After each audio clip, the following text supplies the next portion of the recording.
The last thing I remember before the world shattered was the scent of rain-soaked earth and clean laundry, a scent that was achingly familiar and dangerously new. His lips were soft-cessant, and in the instant they touched mine, the silence that had defined our lives for a year was finally broken. It was replaced by a roar so deafening, so dominating, that I knew the quiet had never been the enemy, it had been a mercy. Welcome to Crimson Tales. We are curatorship, the secrets that fester in the quiet places, the stories born from heart-ashamed, buried desires. If you believe that the human heart is a landscape of shadows as much as light, and press that subscribe button and join us on our journey into the dark. For tonight's story, I must ask, when you are lost in the wilderness of grief with horrors, are you willing to commit to feel found? And what do you do when the person who leads you astray is the one you love most in the world? My life as I knew it ended on a Tuesday. For a year after we buried David, I lived in a state of suspended animation in the hollow quiet of our old Pennsylvania farmhouse. I was haunted by specters, the memory of my vibrant lawing husband, and the living breathing ghost of the son he'd left behind me. For 12 agonizing months, my 20-year-old son Owen had been lost to me. Swallowed a grief so profound it had rendered a mute. I thought my greatest fear was that the silence between us would last for very was wrong. The true terror began the night he finally spoke, and I learned the chasm between us hadn't been empty space, but a cage for something monstrous. The phone call had come on an October afternoon, the sky a bruised weeping gray. David had been on the tractor clearing the north field before the first snow, a freak accident, the sheriff had said, his voice tinny and distant over the line, a hidden ditch, a in rollover instant. He'd used that word instant as if the speed of the departure could possibly lessen the permanence of the void it left behind. Like that, the roaring engine of my life was silence. Edavad was a man of noise and motion. His booming laughter could rattle the window panes. His heavy work boots announced his arrival from 100 yards away. The house had once pulsed with his energy. No, it was a tomb, a suffocating settled over everything, broken only by the mournful whistle of the winds. It swept across the rolling empty hills. It was just Owen and me, and in the cage of losing my husband, I quickly learned I was losing my son to the cheerful, sarcastic boy who could debate a politics with his father and charm his stickers with a quick grin. Simply vanished. It was as if a door had slid shut behind his eyes, leaving them vacant and cold. He retreated into the fortress of his bedroom, emerging only for food or to wander the vast lonely fields, a solitary hunched figure against the bleak horizon. When he did speak, his words were clipped monosyllabic things hollowed out of all the warmth and life I so desperately craved. It was like watching in the sun, the vibrant colors off my son fading day by day until only a faint, unrecognizable outline remained. Grief has no method. Lost my husband to the earth, and I was losing my son to the silence. Griffiths no map. I repeated that mantra to myself daily, a flimsy shield against the despair. I tried to give him space, telling myself his sorrow was a private country, a landscape too treacherous for him to navigate. I had no visa to enter, but the quiet in the house became a physical entity, a third presence that sat between us at the dinner table, a crushing weight that made it hard to breathe. My campaign to win him back was one of small, desperate gestures. I cooked his favorite meals, the hearty stews and rich pies. David had loved aromas that no felt like ghosts in the sterile, arid. Leave a tray outside his locked door, knocking softly before scurrying away like a frightened mouse. Most mornings tray would be empty, the dish scraped clean. It was a transaction conduct in perfect silence, a nourishment of the body that did nothing for the soul. After a few months I stopped knocking. The implied rejection in the face off that silent closed door was a pain too sharp to bear. My own grief was a treacherous tide pulling me under. In the quiet hours after midnight I'd sit in David's worn leather armchair, the deep imprint of his body still a phantom presence, and I'd stare out at the indifferent Stardustedski and ask a God I no longer believe it in why I wasn't strong enough. David Hoddleways said I was the strong one, the sturdy oak that held our little world together, but I was crumbling from the inside out. The pretense of normally thesmal of baking bread, the gleaming glycine floors, was a flimsy facade erected each day over a foundation of absolute ruin. And my son, my beautiful, the most world-altering events, broken boy, was slipping through the cracks. I didn't know it then, but Thessalon's was a dam about to break, and in its breaking it would unleash a flood that would shatter everything I thought I knew about love, about grief, and about fragile sacred boundaries that separate them. It started as the most world-altering events so often do, with armaments so small it was almost insignificant. Was at the kitchen sink scrubbing a scorched pot with A kind of mindless fairy, letting the scalding water punish me hands. The old refrigerator hummed its monotonous lonely tune. It was just another Tuesday, another evening blurring Jinto, the next in an endless gray continuum. Need help, Mom? The voice behind men was so unexpected, so alien in the landscape of our quiet, that I nearly dropped the heavy pot. I turned, my heart hammering against my ribs, wiping my weapons on a dish towel. I was half convinced I'd imagined it, but he was there. Owen stood in the doorway, his tall frame filling the space, his hands shoved deep into the pockets of his worn Jincha's shoulders were still hunched in that familiar, guarded posture, but he was there. He was looking at me, and he had spoken. My shock must have been painted on my face like a grotesque mask. Sure, I managed to say, my voice tight and rusty from Desusio. Can dry. He took the towel I offered, reading. For a few minutes we worked in tandem, the clink of dishes and the splash of water filling the space between us. It was a different kind of opulence, not the heavy suffocating blunk we'd been living under for a year, but a softer, more companionable white. It felt normal, so breathtakingly and normal, that it made my chest physically hurt. The big Ng stole a glance at him, his dark hair so much like David's had grown long, curling over the collar of his shirt. He had his father's hands, too large, strong and capable. He looked like a man. How was class? I asked, breaking the fragilisple, my voice too bright. Fine, Hess said, not looking up from the plate, who was meticulously drying one word, but it was a start. It was an ocean, more than he'd had in months. I fought the primal urge to push, to pry, to bombard him with million questions, and please I'd been storing up. Instead, I kept my voice light, casual. Well, if you ever want to talk about anything, I'm here. He gave a barely perceptible nod, but I knew he'd heard me. That small moment was a seed. In the days that followed, to my astonishment, it began to sprout. Hester did lingering. He'd sit at the far end of the long couch, while I watched Amovi, the vast space between us slowly shrinking night by night. He started helping with chores without being asked, mending a fence, clearing the gutters. It wasn't just the help, it was that proximity, was choosing to be near me. He washing me over the solitude of his room. Then came the words.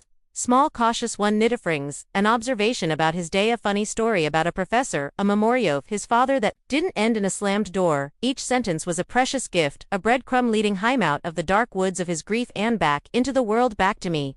One night he cooked dinner, a simple spaghetti from a recipe a friend at college had taught him. As we ate at the old wooden kitchen table, he looked at me, his gaze direct and unnervingly serious. Thanks, Mom, he said, for what I asked. It startled. For everything, he replied, his voice low and steady, for not giving upon me. The intensity in his dark eyes made my chest tighten in a strange and familiar way. He brushed it off with a nervous laugh. It later that night, as I lay in thick old emptiness of my marital bed, his words echoed in the dark. Something had shifted between us. Thievery, foundations of our quiet, grief-stricken world were moving, and I couldn't tell if it was the gentle tremor of healing or the amonasbig of an earthquake. The Aranth house grew heavier. After that night it became charged with something he couldn't name, a tension that was bothering and terrifying. Jesset began with his eyes. He started watching me. If I was in the garden, me hands deep in the soil tending to terraces David had planted for me, I'd feel his gaze from the porch steps. It wasn't a casual glance, it was a steady, focused observation that made the fine hairs on the back of my neck stand on end. If I was folding laundry, I would look up to find him leaning against the door, frame his eyes on my hands as I smoothed the fabric of his shirts. Then came thigh compliments, dropped into conversation like smooth, quiet stones into a still pen. You look nice today, Mom, he said one morning. As I came into the kitchen, I was wearing an old paint-splattered shirt and jeans. My hair pulled back in a messy knot. The comment and the way high size lingered on my face for a moment. A long scent, a strange unwelcome through my stomach. I dismissed it. He was just being sweet. He was connecting, learning how to talk to me again. But the feeling persisted, a low hem of unease beneath the surface of me joy at having him back. In evening we were watching an old comedy, a favorite of David's. I became aware that Owen had shifted closer on the couch. Over the course of the film, our shoulders were brushing, a point-off contact that felt electric. I glanced it over and saw that he wasn't watching the screen. He was watching my face, studying me. Reaction to the movie. You do too much, he said suddenly, his voice firm. In the quiet room, you're always running around, taking care of this place, taking care of me. You deserve a break. The words were kind, considerate, but the intensity behind them, the unwavering focus of his gaze, sent a shiver down my spine that had nothing to do with the cool night air. I felt like a specimen under a microscope, pinned and examined. Leap eluded me that night. My Mindra played every glance, every comment, every casual touch. Was I inventing this? My own loneliness was my own profound loneliness, my own desperate hunger for affection, twistedness, Simple acts of kindness, inter something, they weren't, or was there something else stirring in the shadow soft, our shared grief something I was too terrified to even acknowledge to Mishami. My own behavior began to change. I found myself watching him to noticing the way the afternoon sun lit the dark strands of his hair turning, them the color of rich coffee, noticing the way his shoulders had broadened the boyish frame, replaced by the solid strength of a man. A warmth would bloom in my chest. When he smiled at me, a warmth that felt both deeply comforting and fundamentally wrong, I told myself it was just maternal pride. The simple joy of seeing my son emerge from his shell beauty was a lie, and in the darkest, most corners of my heart, I knew it the night it all came undone, started with a soft knock on my bedroom door at Waslet. Well past midnight, the house was steeped in a heavy silence. Mom Owen's voice was low, hesitant. Can I come in? My heart began a frantic heavy thudding against my ribs. It's late. Owen, is anything wrong? I just need to talk. Thor was a fragile, broken quality to his voice that engaged my maternal instincts, overriding every warning bell that had begun to clang in my head. My own voice ain't, I said, my voice softer than intended. He stepped inside a vulnerable hoot. Against the dim light of the hallway, he didn't move from the doorway, stood there clutching his hands together. What is it? I asked, my own voice tight with a nameless dread. Hucked at the floor, then up at me, high sighs, dark pools of turmoil. I don't know how to say this. He began, his voice trembling slightly. Lately I've been feeling different out. The room seemed to tilt on its axis different. How he took a slow, deliberate step into the room, then another. Since Dad died, you've been my rock. You've been so strong, so incrediblous. Eyes filled with tears, glistening in lamplight. I'm your mother, Owen, I said, softly, my own voice wavering. That's what I do, I know, he said, and his tone grew desperate, almost frantic. But it's more than that. I can't stop thinking about you, about how much I care about you.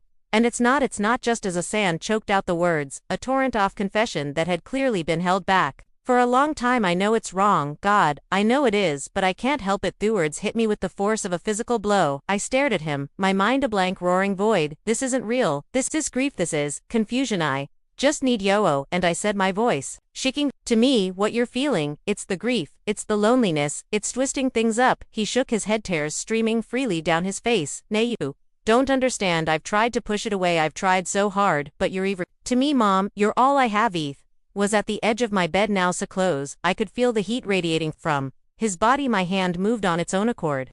A purely maternal reflex, and rested on his shoulder to comfort him. Head trembled under my touch. I love you, I sighed, firmly trying to anchor both of you to reality, to our proper roles. I love more than anything, but not like Thesey can't. This has to stop. But you feel it too. He didn't say it as a question, hested it as a fact, his gaze boring into me. And the most terrifying part, that will haunt me for the rest of me days, was that in some dark secret corner of my soul, I couldn't deny it. I couldn't deny the forbidden warmth I felt when he was near, or the way my heart stuttered when his eyes lingered in mine. The dam inside me, the one I had so carefully constructed out of propriety and duty and a mother's love, began to crack.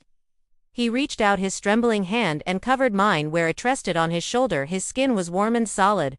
Just need you, Hugh whispered, his voice breaking. I should have pulled away. I should have stood up or doored him out of my room and locked it door behind him. I should have screamed, but I didn't. In that terrible, the kiss suspended moment, adrift in a sea of our unspeakable loneliness, I did nothing. I was paralyzed. He leaned in, his gaze searching mine, asking for permission.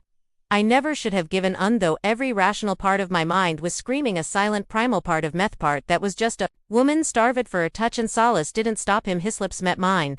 It was tentative at first, soft and uncertain, tasting of salt from his tears, but it was a kiss, and in that single catastrophic instant I forgot who he was. I wasn't a mother, he wasn't a sonoir, just two lost souls drowning in grief, seeking an impossible comfort in one place. We never should have looked. The kiss deepened, and all the loneliness, all the pain of the past years seemed to dissolve, replaced by a terrifying, exhilarating warmth that spread through my entire body. When he finally pulled away, his eyes were wide with a mixture of shock and something he couldn't decipher, stood up abruptly, his movements jerky. Good night, Mom, he whispered, and then slipped out of the room, closing the door softly behind him. I was left alone in the dim light, the silence rushing back in heavier and more damning than before my lips tingled, my body trembled. The line had not just been, it had been incinerated. I knew with a certainty that chilled him to the bone that there was no going back. Morning after was a masterclass in denial. I woke to the smell of coffee brewing, a sound so achingly normal it felt like a profound was in the kitchen humming soft Lido himself as he poured 2 mugs hellocked lighter. Grief that had been a permanent fixture in his posture seemed to have replaced by a strange calm Hesmold when he saw me. A bright easy smile that never quite reached his icy eyes sat at the table, the charged space between us pulsating with the memory. Oft night before I couldn't look at him every time. It treed the image of his face, so close to me, in the dim lamplight would flash in my mind. We talked about the weather, we talked about the fence that needed mending on the west pasture, we talked about everything, and we talked about no things crammed between us remained unspoken.